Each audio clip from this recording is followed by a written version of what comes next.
Hi friends, welcome to Soumya's cooking channel. ನಾನಿವತ್ತು ಹಲಸಿನ ಹಣ್ಣಿನ ಬೀಜಗಳನ್ನ ಯೂಸ್ ಮಾಡಿಕೊಂಡು ಚಟ್ನಿ ಮಾಡೋಣ ಅಂತ ಅಂದ್ಕೊಂಡಿದ್ದೀನಿ. ಫಸ್ಟು ನಾವಿಲ್ಲಿ ಹಲಸಿನ ಬೀಜದ ಮೇಲ್ಗಡೆ ಸಿಪ್ಪೆನ ತೆಗೆದುಬಿಡಬೇಕು. ನಾವು ಸಿಪ್ಪೆ ಸಹಿತ ಯೂಸ್ ಮಾಡಿಕೊಂಡ್ರೆ ಏನಾಗುತ್ತೆ, ಚಟ್ನಿ ಎಲ್ಲ ಕಹಿ ಆಗಿಬಿಡುತ್ತೆ, ಅಷ್ಟು ಚೆನ್ನಾಗಿ ಬರೋದಿಲ್ಲ. ಸೊ ಹಾಗಾಗಿ ಫಸ್ಟು ನಾವು ಸಿಪ್ಪೆ ಎಲ್ಲ ತೆಗೆದು ಆನಂತರ ನಾವು ಯೂಸ್ ಮಾಡ್ಕೋಬೇಕು. ನೋಡಿ, ಈಗ ನಾನು ತೋರಿಸಿದ್ನಲ್ಲ ಆ ಥರನೇ ಸಿಪ್ಪೆಗಳನ್ನ ತೆಕ್ಕೋಬೇಕು. ಈಗ ನಾನು ಎಲ್ಲನೂ ತೆಕ್ಕೊಂಡಿದ್ದೀನಿ, ನನಗೆ ಎಷ್ಟು ಬೇಕು ಅಷ್ಟು. ಇಲ್ಲಿ ನಾನು 10ರಿಂದ 12 ಹಲಸಿನ ಹಣ್ಣಿನ ಬೀಜಗಳನ್ನ ಯೂಸ್ ಮಾಡ್ಕೋತಾ ಇದ್ದೀನಿ. ನಾನು ತೋರಿಸ್ತಿರೋ ಇಂಗ್ರೀಡಿಯೆಂಟ್ಸ್ ಬಂದು 3ರಿಂದ 4 ಜನಕ್ಕೆ ಆಗುವಷ್ಟು. ಇವಾಗ ನಾನು ಇದನ್ನು ಒಂದನ್ನು 4 ಭಾಗದ ಥರ ಕಟ್ ಮಾಡ್ಕೋತೀನಿ. ಆನಂತರ ನಾನು ಫ್ರೈ ಮಾಡ್ಕೋತೀನಿ. ಇದಂತೂ ತುಂಬ ರಿಚ್ ನ್ಯೂಟ್ರಿಷನ್ಸ್ ಇರೋ ಫುಡ್ ಅಂತಲೇ ಹೇಳ್ಬೋದು. ಹಾಗೆ ವೆಯ್ಟ್ ಲಾಸ್ ಮಾಡೋರ್ಗಂತೂ ಒಳ್ಳೆ ಫುಡ್ ಇದು. ಈಗ ಕಾನ್ಸ್ಟಿಪೇಷನ್ ಇರ್ತಾರಲ್ಲ ಅಂಥವರು ಕೂಡ ವಾರದಲ್ಲಿ ಒಂದಿನ ಬಳಸಿದ್ರೆ ಆ ಪ್ರಾಬ್ಲಮ್ ಕೂಡ ಸಾಲ್ವ್ ಆಗುತ್ತೆ. ಹಾಗೆ ಬ್ಲಡ್ ಪ್ಯೂರಿಫಿಕೇಷನ್ ಕೂಡ ತುಂಬ ಚೆನ್ನಾಗಾಗುತ್ತೆ. ಇವಾಗಂತೂ ಹಲಸಿನ ಹಣ್ಣು ಕಾಲ ಆಗಿರೋದ್ರಿಂದ ಎಲ್ಲೆಲ್ಲೂ ಹಲಸಿನ ಹಣ್ಣುಗಳಂತೂ ಸಿಗ್ತಾನೆ ಇದೆ. ಬಟ್ ನಾವು ಬೀಜಗಳನ್ನ ಯಾರೂ ಯೂಸ್ ಮಾಡ್ಕೊಳ್ಳಲ್ಲ, ಎಸೆಯೋದೇ ಜಾಸ್ತಿ. ಸಾಂಬಾರಿಗಾದರೆ 1-2 ಆ ಥರ ಯೂಸ್ ಮಾಡ್ತೀವಿ. ಬಟ್ ಈ ಥರ ಚಟ್ನಿ ಮಾಡೋದ್ರಿಂದ ತುಂಬಾ ಚೆನ್ನಾಗಿರುತ್ತೆ. ಹಾಗೆ ಟೇಸ್ಟು ಕೂಡ ಇರುತ್ತೆ, ನಮಗೆ ಆರೋಗ್ಯಕ್ಕೂ ಕೂಡ ಒಳ್ಳೆಯದು. ಒಂದು ರಿಚ್ ನ್ಯೂಟ್ರಿಷನ್ನೇ ಸಿಗುತ್ತೆ ಅಂತಲೇ ಹೇಳ್ಬೋದು. ಸೊ ಇದಕ್ಕೆ ನಾನು ಚಟ್ನಿಗೆ ಏನೇನು ಬಳಸ್ಕೊತಾ ಇದ್ದೀನಿ ಅಂದರೆ 2 ಸ್ಪೂನು ಕಾಯಿ, ಹಾಗೆ ಅರ್ಧ ಸ್ಪೂನು ಜೀರಿಗೆ, 1 ಸಣ್ಣ ಗೋಲಿ ಗಾತ್ರಕ್ಕೆ ಹುಣಸೆಹಣ್ಣು, 3 ಬೆಳ್ಳುಳ್ಳಿ ಹೆಸರು, ಹಾಗೆ ನೀವು ಖಾರಕ್ಕೆ ಅನುಗುಣವಾಗಿ ಮೆಣಸಿನ್ಕಾಯಿನ ಯೂಸ್ ಮಾಡ್ಕೋಬೋದು. ನಾನಿಲ್ಲಿ 3 ಮೆಣಸಿನ್ಕಾಯಿನ ಯೂಸ್ ಮಾಡ್ಕೋತಾ ಇದ್ದೀನಿ. ಸ್ವಲ್ಪ ಖಾರನೇ ಇತ್ತು ಮೆಣಸಿನ್ಕಾಯಿ, ಹಾಗಾಗಿ ನನಗೆ 3 ಸಾಕು ಅಂತ ಇಟ್ಕೊಂಡಿದ್ದೀನಿ.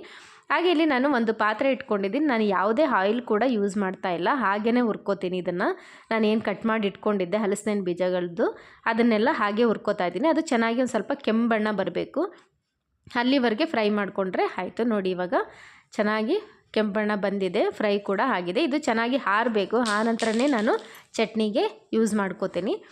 ಈಗ ಆರಿದೆ, ಅದು ಬಿಸಿ ಇದ್ದಾಗ ಹಾಕ್ಬಿಟ್ರೆ ಏನಾಗುತ್ತೆ, ಒಂಥರ ಅಂಟು ಲೋಳೆ ಥರ ಆಗಿಬಿಡುತ್ತೆ, ಅಷ್ಟು ಚೆನ್ನಾಗಿ ಬರೋದಿಲ್ಲ.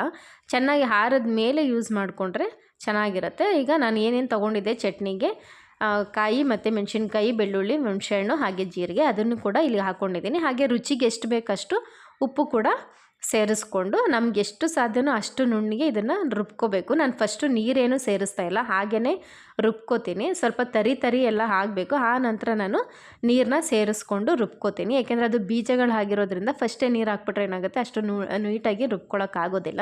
ಸೊ ಇವಾಗ ನೋಡಿ, ಸ್ವಲ್ಪ ತರಿ ಆಗಿದೆ. ಇದಕ್ಕೆ ನಾನು ನೀರು ಆ್ಯಡ್ ಮಾಡಿಕೊಂಡು ರುಬ್ಕೋತಾ ಇದ್ದೀನಿ. ಮತ್ತು ಸ್ವಲ್ಪ ನೀರು ಸೇರಿಸ್ಕೊಂಡು ಹಾಗೆ ಕೊತ್ತಂಬರಿ ಸೊಪ್ಪು ಸ್ವಲ್ಪ ಹಾಕ್ಕೊಂಡು ರುಬ್ಕೋತಾ ಇದ್ದೀನಿ. ಎಷ್ಟು ಸಾಧ್ಯ ಅಷ್ಟು ಚೆನ್ನಾಗಿ ನುಣ್ಣಿಗೆ ರುಬ್ಕೊಂಡಿದ್ದೀನಿ. ಈಗ ಇದಕ್ಕೆ ನಾನು ಒಂದು ಒಗ್ಗರಣೆ ಕೊಟ್ಕೋತೀನಿ. ಒಂದು ಪಾತ್ರೆ ಇಟ್ಕೊಂಡು ಅದಕ್ಕೆ 1 ಸ್ಪೂನಷ್ಟು ಆಯಿಲು, ಹಾಗೆ 1/4 ಸ್ಪೂನು ಸಾಸಿವೆ, 5ರಿಂದ 6 ಕರಿಬೇವಿನ ಸೊಪ್ಪು ಹಾಕ್ಕೊಂಡು ಒಗ್ಗರಣೆ ಹಾಕ್ಕೊಂಡ್ರೆ ರೆಡಿ ಆಗುತ್ತೆ. ಇದು ದೋಸೆ, ಇಡ್ಲಿ, ಚಪಾತಿ, ರೊಟ್ಟಿ, ಹಾಗೆ ಬಿಸಿ ಅನ್ನಕ್ಕೆ 1 ಸ್ಪೂನ್ ತುಪ್ಪ ಹಾಕ್ಕೊಂಡು ತಿಂದ್ರಂತೂ ಇನ್ನೂ ತುಂಬ ಚೆನ್ನಾಗಿರುತ್ತೆ ಟೇಸ್ಟ್ ಅಂತೂ.